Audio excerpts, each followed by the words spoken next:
எல்லாருக்கும் வணக்கம். இன்றைக்கி நம்ம பார்க்க போகிறது பிக் பாஸ் டே 82 ரிவ்யூ பற்றி தாங்க. எபிசோட ஸ்டார்டிங்லேயே பார்த்தீங்க அப்படின்னா மணி விஷ்ணு டிஸ்கஸ் பண்ணிக்கிட்டு இருக்காங்க. என்னை ரொம்ப தப்பாக ப்ரொஜெக்ட் பண்ண மாதிரி இருக்குது. நான் சின்ன சின்ன விஷயங்கள்லாம் ரவீனாட்ட பண்ணதை ரொம்ப பெரிய விஷயமா எடுத்து அவங்க பேசுகிறாங்க. நான் எப்போவுமே ரவீனாவோட கேமில் நான் விளையாடவே இல்லை, ரவீனாவும் என் கேமில் விளையாடவே இல்லை. அவங்க 2 பேருமே தனியாக தான் விளையாடிட்டு இருந்தோம். ஆனால் கவினாவோட கேம் பாதிச்சதுக்கான முக்கிய காரணமே நான் தான் அப்படிங்கிற மாதிரிலாம் பேசுகிறாங்க. அது எனக்கு சுத்தமாக பிடிக்கவே இல்லை. இதுவே அவங்க அம்மா வந்திருந்தாங்க அப்படின்னா இந்த மாதிரிலாம் பேசியிருப்பாங்களான்னு தெரியல. இவங்க ஏன் இவ்வளோ பேசினாங்கன்னு எனக்கு புரியவே மாட்டேங்குது. அந்த மாதிரிலாம் பயங்கரமாக புலம்பிக்கிட்டே இருந்தார். அதுக்கடுத்து மார்னிங் சாங் வேக்கப் சாங்கெல்லாம் முடியுது. வேக்கப் சாங் முடிச்சோன்னே பார்த்திங்க அப்படின்னா மாயாவும் பூர்ணிமாவும் பேசிக்கிறாங்க. இல்லை, மாயா பேசினது ரொம்ப ஆணவத்தோட உச்சத்தில் பேசின மாதிரி இருந்துச்சு. அதாவது விக்ரமோட தங்கச்சியெல்லாம் நெகட்டிவ் வைப்பு, அவங்க ஏன் அப்படி பேசுகிறாங்கன்னு தெரியல. இந்த வாரம் விக்ரம் எலிமினேட் ஆகிடுவார், அப்போ மூஞ்சி எங்கே வச்சுப்பாங்க அப்படின்னு ரொம்ப ஆணவமாக பேசுகிறாங்க. அது பார்க்குறதுக்கே ரொம்ப இரிட்டேட்டிங்காக இருந்தது. என்னதான் மாயா இங்கே பிக் பாஸ் வீட்டில் கண்டென்ட் கொடுக்குறாங்க, என்டர்டெயின்மெண்ட் பண்ணுறாங்க அப்படின்னாலும் கூட ஒரு பிளேயராக, ஒரு எத்திக்கலான ஒரு பிளேயராக பார்க்கும்போது மாயா ரொம்ப ஒஸ்ட் பிளேயர் தான் மற்றவங்களை கம்பேர் பண்ணும்போது. அவங்க விக்ரமை ரொம்ப கேவலமாக நினைக்கிறதுக்கு இல்லைங்களா, இதைத்தான் அவங்க தங்கச்சி சொல்லிட்டு போனாங்க. நீ பூர்ணிமாவோட நம்பிடலாம், மாயாவை தயவுசெய்து நம்பிடாத அப்படின்னு அவங்க தங்கச்சி சொன்னதுக்கான காரணமே இந்த மாதிரியான வார்த்தைகள் தான். ஆக்சுவலி மாயா 3வது வீக்கெண்ட் போது எலிமினேட் ஆகிட வேண்டியது. பிக் பாஸே சில இடங்களில் நாமினேஷன்லேருந்து வராமல் பாதுகாத்ததுனால தான் மாயா இந்த அளவுக்கு வந்திருக்கிறது காரணமே. அவங்க ஒரு பெஸ்ட்டு பிளேயர்லாம் கிடையாது. அவங்க இந்த மாதிரியான வார்த்தைகள் பேசுகிறது, அவங்க மட்டும் இல்லை, யாருமே மற்ற கண்டஸ்டண்ட்டை பார்த்து இப்படியெல்லாம் பேசுகிறதுக்கு தகுதியே கிடையாது. இவங்க என்னமோ சூப்பராக விளையாடுற மாதிரி, மற்றவங்க எல்லாம் விளையாடவே இல்லாத மாதிரி ரொம்ப பேசுகிறாங்க மாயா. அது ஆணவத்தின் ரொம்ப உச்சம் அது.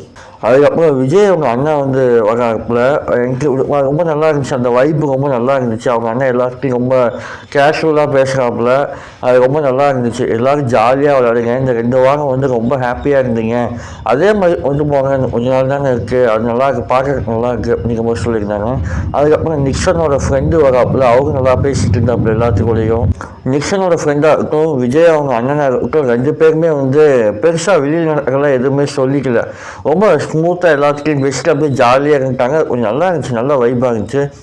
அதுக்கப்புறம் விசித்ராமா தான் ரொம்ப கவலையாக இருந்தாங்க. நம்ம வீட்டிலேருந்து யாருமே வரலையே அப்படின்னு சொல்லி ரொம்ப கவலையாக இருந்தாங்க.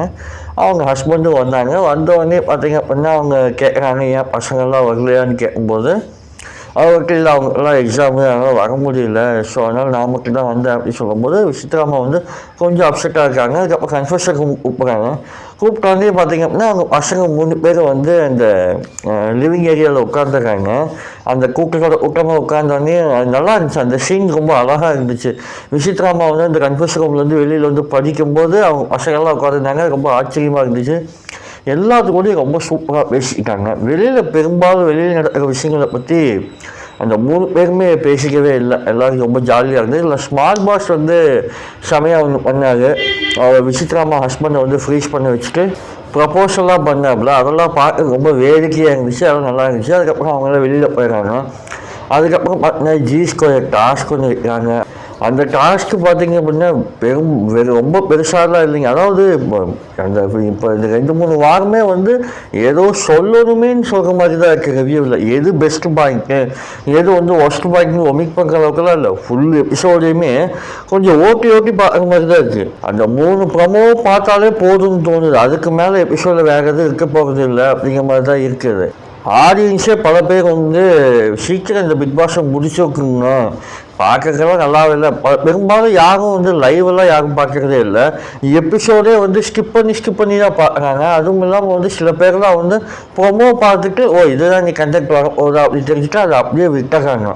ரொம்ப போர் அடிக்குது. அந்த டாஸ்க் கொடுக்குறதா இருக்கட்டும், இவங்க காமிக்கிற இதெல்லாம் இருக்கட்டும், ரொம்ப போர் அடிக்குது. சனிக்கிழமை எபிசோடில் கமல்ஹாசன் பேசுகிறது எதுவுமே கிடையாது. எதை பற்றி பேச போகிறாருன்னு தெரியல. சும்மாவே அவர் ரொம்ப வளன்னு இழுப்பார். இந்த வாரம் பேசுகிற எதுவுமே இல்லை. கரெக்டாக என்ன செய்ய போகிறாங்கன்னு தெரியல. அது பொறுத்திருந்தால் பார்க்கணும். இந்த வாரம் யார் எலிமினேட் ஆக போகிறாங்கன்னு தெரியல. எனக்கு தெரிஞ்சு விக்ரம் தான் எலிமினேட் ஆகுவாங்க அப்படின்னு தோணுது எனக்கு. உங்களுக்கு என்ன தோணுது அப்படிங்கிற நீங்கள் கமெண்ட்டில் சொல்லுங்கள். அவ்வளோதான் ஃப்ரெண்ட்ஸ், இந்த எபிசோடு வந்து அவ்வளோதான். ஒரு 4 நிமிஷம் ரிவ்யூ பண்ணுறதே ரொம்ப பெரிய விஷயமா இருக்குது. அடுத்த எபிசோடில் நான் வந்து சந்திக்கிறேன். தேங்க்யூ.